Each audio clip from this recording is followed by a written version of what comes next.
Namaskar, good morning. You are watching Rajya Sabha television. I'm Smriti Rastogi with Breakfast News. Let's begin the bulletin with the top headlines. Prime Minister Narendra Modi arrives in Riyadh for bilateral talks. India and Saudi Arabia to sign key agreements. Prime Minister to also address future investment initiative.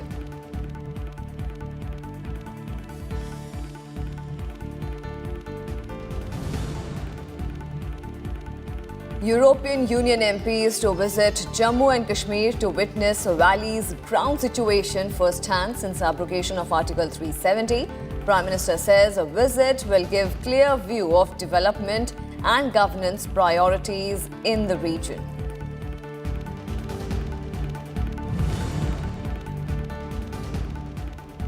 Scrapping special status to Jammu and Kashmir, a step towards equality.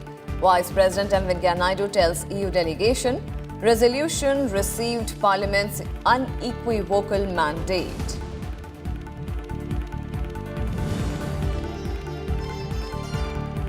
Disabled senior citizens over 80 years can now vote through postal ballots. Law Ministry amends conduct of election rules 1961. Election Commission starts work on detailed guidelines.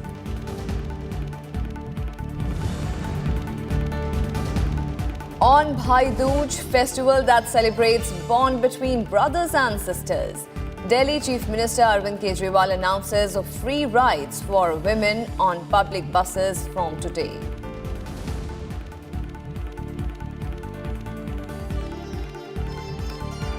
Our top focus this morning, with an aim to boost ties in key sectors, Prime Minister Narendra Modi arrived in Riyadh on Monday night for a two-day visit. He inspected a guard of honor at the airport and is staying at the King Saud Palace during the visit.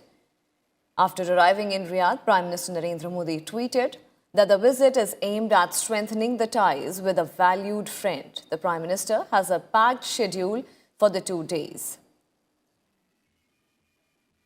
He will hold bilateral talks with Saudi King Salman bin Abdulaziz and Crown Prince Mohammed bin Salman.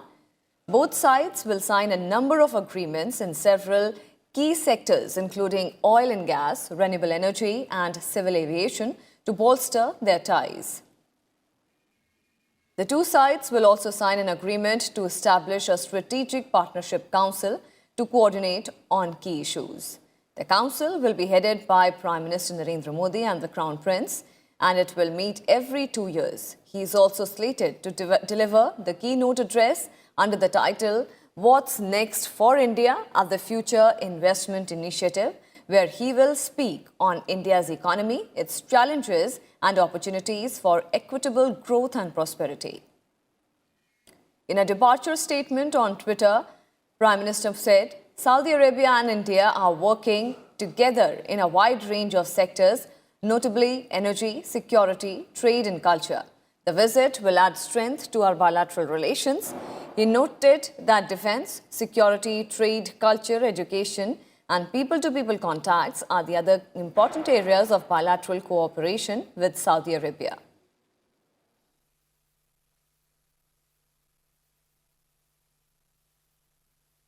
In an interview to Arab News, Prime Minister said that India and Saudi Arabia have been working together within the G20 to reduce inequality and promote sustainable development. He added that the signing of an agreement on the Strategic Partnership Council will further strengthen the already robust and deep bilateral ties in various fields.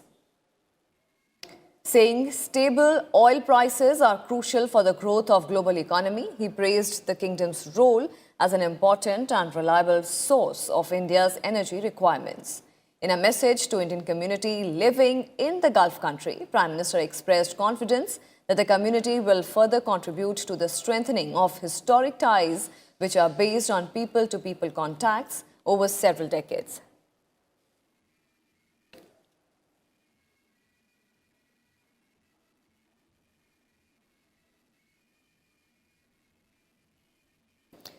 And for more on this, we'll go across to our correspondent, Akhilesh Suman, who is joining us over the phone line. A very good morning, Akhilesh. Prime Minister Narendra Modi has arrived in Riyadh for the bilateral talks. India and Saudi Arabia are to sign several key agreements. Tell us about these important key agreements. India and Saudi Arabia are on the same page as far as the reform process in the countries are concerned. And Saudi Arabia wants to diversify its dependence on oil and gas to other areas. And India is very keen to, utilize the investment, that fund that is available in Saudi Arabia in big way. So I think that there is a commonality and there is a complementary relationship between the two. One of the biggest agreement that I am expecting today, that is finalization of investment of Saudi Arabia in our National Infrastructure Investment Fund. Smriti, the talks on this agreement is going on for a long time, and there has been very nitty-gritty. But in this visit of Prime Minister Narendra Modi, we expect that this agreement are going to be signed. And once this agreement is signed, I think there will be a huge opportunity for India to get investment from Saudi Arabia in our infrastructure. And Saudi Arabia is also looking for, investment in constructive sector and in a country where the fund is secure, and India is a destination. So I think this agreement. The other agreement that is going to be very important, that will be in MOU form, that is establishing a strategic petroleum reserve for India. And that India has been keen that, because of ups and downs in oil and gas market, and also, due to skirmishes in the Middle East, the energy supply should not be, hindered. So in that way, Prime Minister Narendra Modi had proposed, and I think Saudi Arabia has also agreed to sign a strategic petroleum reserve exclusively for India. The third thing I can tell that in the field of civil aviation, India and Saudi Arabia are keen to, increase people-to-people contact. And people-to-people contact gives an opportunity to understand people of both the countries. Till now, we have been thinking that our people go there and they are mistreated there because our people are going there to Saudi Arabia in large numbers. But once we come to know each other on equal platform, this will increase. And Saudi Arabia has, opened its tourism sector for India, and India has also enhanced the visa category. So Saudi Arabians will be getting e-visa facility. So in that way, MOU on enhanced quota on civil aviation sector. So both the countries will increase the quota of travelers in the respective country. So indeed, both the countries are slated to sign a number of agreements in several key sectors, including oil and gas, renewable energy, civil aviation, to bolster ties between the two countries. And also for people-to-people contact, there has also been emphasis from India and Saudi Arabia. Thank you so much, Akhilesh, for joining us and giving us all those details. And to assess the ground situation in Jammu and Kashmir, a delegation of European Parliamentary Panel will visit Srinagar today.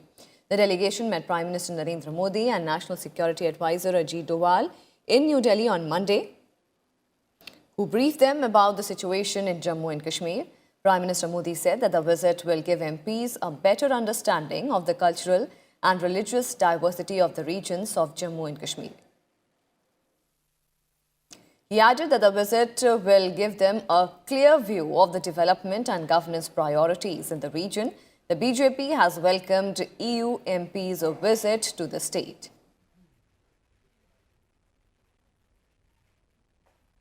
We're getting access to Kashmir and the first foreign delegates to be able to do that, to look at the situation on the ground.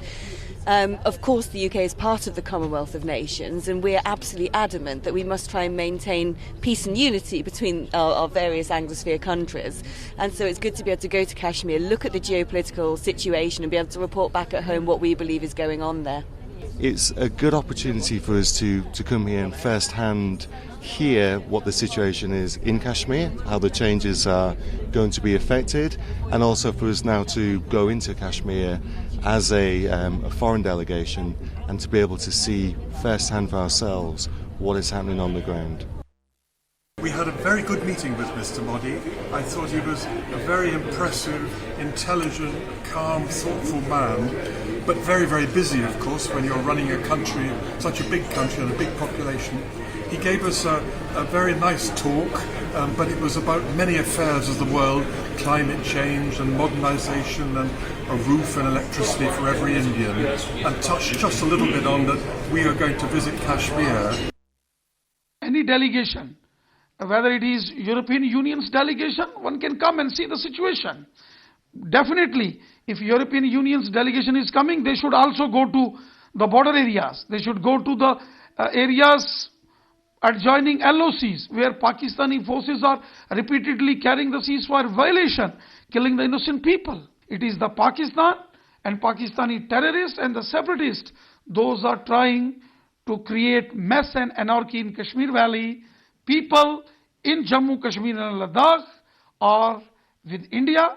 Here we are Indian and it is Pakistan who's creating trouble. Bharat का दिल साफ है, जो आप देखना चाहते हैं देखिए, कश्मीर में जाकर सिचुएशन को आंकिए, लोगों से बात करिए। इससे बड़ी बात क्या हो सकती है। हम इस जो स्टेप का स्वागत करते हैं, तो मुझे लगता है कि और उम्मीद करता हूं कि जो लोग यूरोपियन यूनियन से आएंगे, दुनिया को भी आगे से आईना दिखा सकेंगे। कुल मिलाकर के एक पॉजिटिव साइन है। And the delegation also called on Vice President M. Venkaiah Naidu at his residence in New Delhi on Monday. During the interaction, Vice President asserted that scrapping the special status accorded to Jammu and Kashmir was a step towards equality, as there was a wide belief that having an enclave within the country was not desirable. He added that the resolution to scrap provisions of Article 370 of the Constitution received majority in the Parliament. The Vice President told the EU delegation that India believes that peace was the prerequisite for progress and the government wishes to bring peace to troubled areas so that people enjoy a better quality of life. And Prime Minister Narendra Modi also underscored the need for close international cooperation to fight terrorism. In a meeting with a delegation of the European Union Parliament members, he said that urgent action was needed against those supporting and sponsoring terrorism. The Prime Minister asserted there should be zero tolerance in the fight against terrorism. Terrorism is one of the biggest threats to the entire humanity. Terrorism and radicalism particularly threaten diverse and democratic societies like India and Europe. Close international cooperation is essential to fight terrorism. Urgent action must be taken against all those who support or sponsor terrorists. And referring to India's relations with the EU, the Prime Minister said that New Delhi attaches the highest importance to its relations with the bloc. Out of that, the EU is India's largest trade partner and source of FDI. Prime Minister said that early conclusion of a fair and balanced, broad-based trade and investment agreement is a priority for his government. Our strategic partnership is even more important in today's testing times. EU is India's largest trade partner and source of foreign direct investment. Early conclusion of a fair and balanced BTIA is a priority for my government. And some more developments from Jammu and Kashmir, where at least 20 people were injured in the grenade attack on a crowd waiting at a bus stop in Jammu and Kashmir's Sopore town on Monday. Out of the 20 people, 6 are seriously injured and have been referred to a hospital in Srinagar, while others are undergoing treatment at a local hospital. The attack comes a day before a delegation of the European Union MPs is visiting the valley. Security forces have cordoned off the area and began a combing operation to nab the attackers. No arrests have been made so far.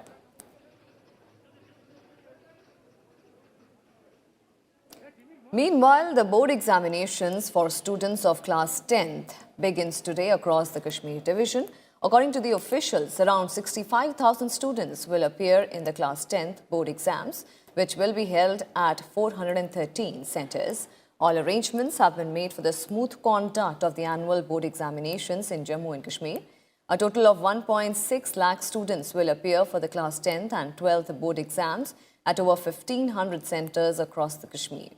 Class 12th exams will commence from October 30th. And with that, we'll slip into a very quick break. More news and updates on the other side. Stay with us.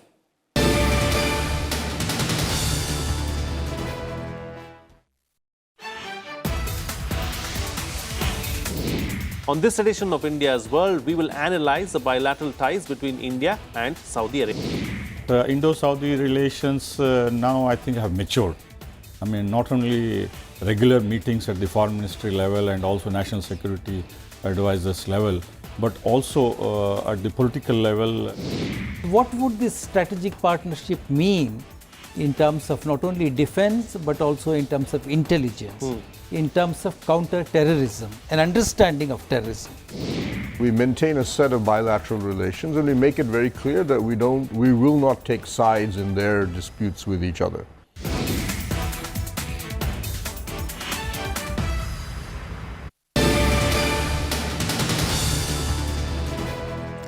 Welcome back after the break. The Election Commission has started work on detailed guidelines to allow octogenarians and people with disabilities to use postal ballot to cast their vote.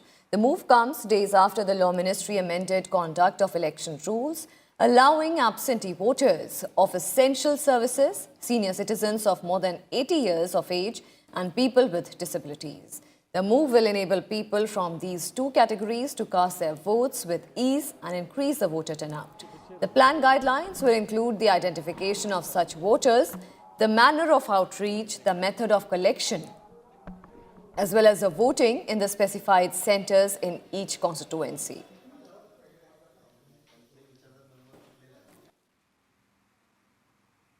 An inter-ministerial group will today meet to discuss the possibility of further simplification and easing of the foreign direct investment policy with a view to attract overseas investors. The meeting will be chaired by Department for Promotion of Industry and Internal Trade Secretary Guru Prasad Mohapatra.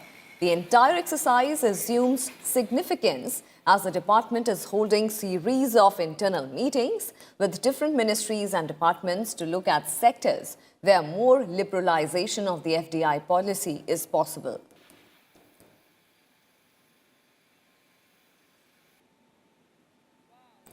The HRD ministry, which is in process of giving final shape to the new national education policy, has laid down a 6-point roadmap for its implementation and decided to conduct a comprehensive review of the implementation status in 2030.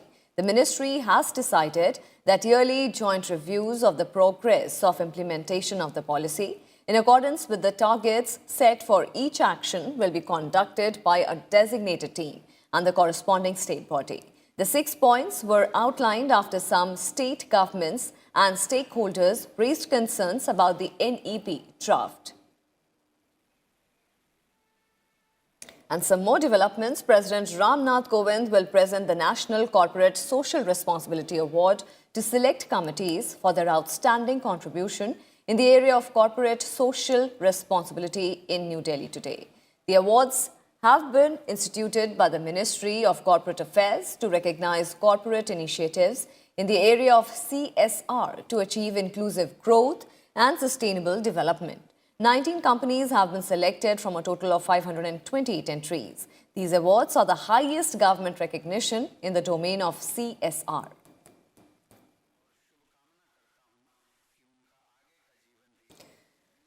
Vice President M. Venkaiah Naidu will deliver the first memorial lecture on former Finance Minister Arun Jaitley today. The Vice President will address the students in Convention Hall of Delhi University.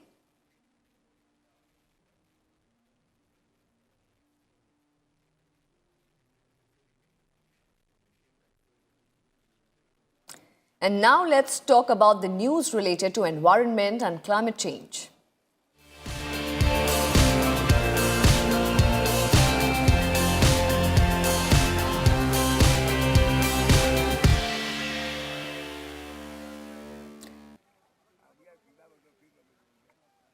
German experts will help the National Mission for Clean Ganga in its mission to make the river pollution-free.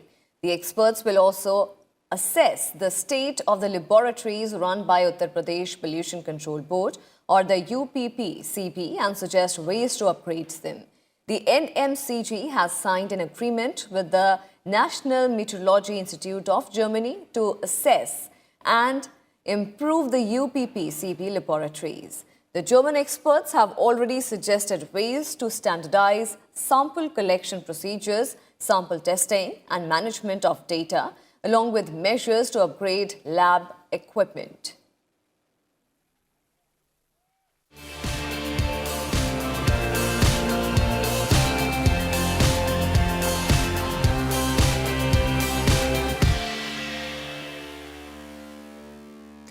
Diwali, the festival of lights, culminates with Bhai Dooj or Bhaiya Dooj, which commemorates the bond between brothers and sisters. Today, Bhai Dooj is being celebrated across India with great fervour and enthusiasm.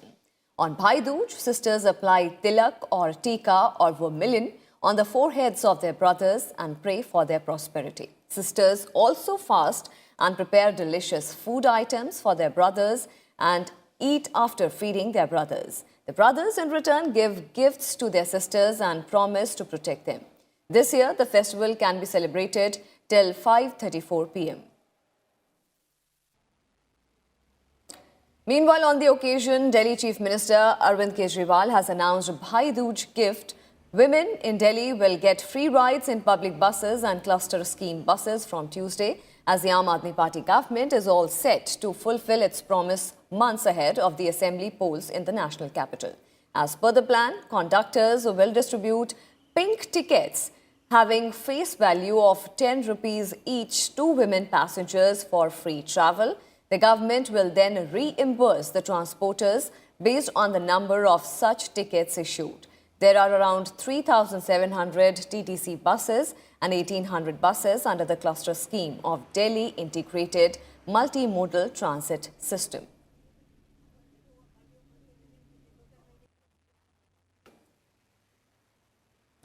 International news now. The governor of the US state of California has declared a state of emergency in the state because of raging wildfires.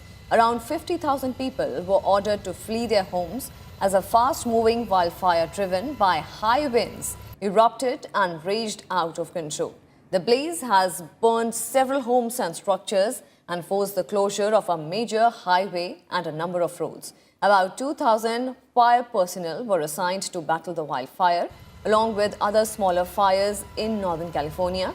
Close to 2 lakh people have been forced to evacuate the region as homes and business are at the risk with the fast-moving blazes.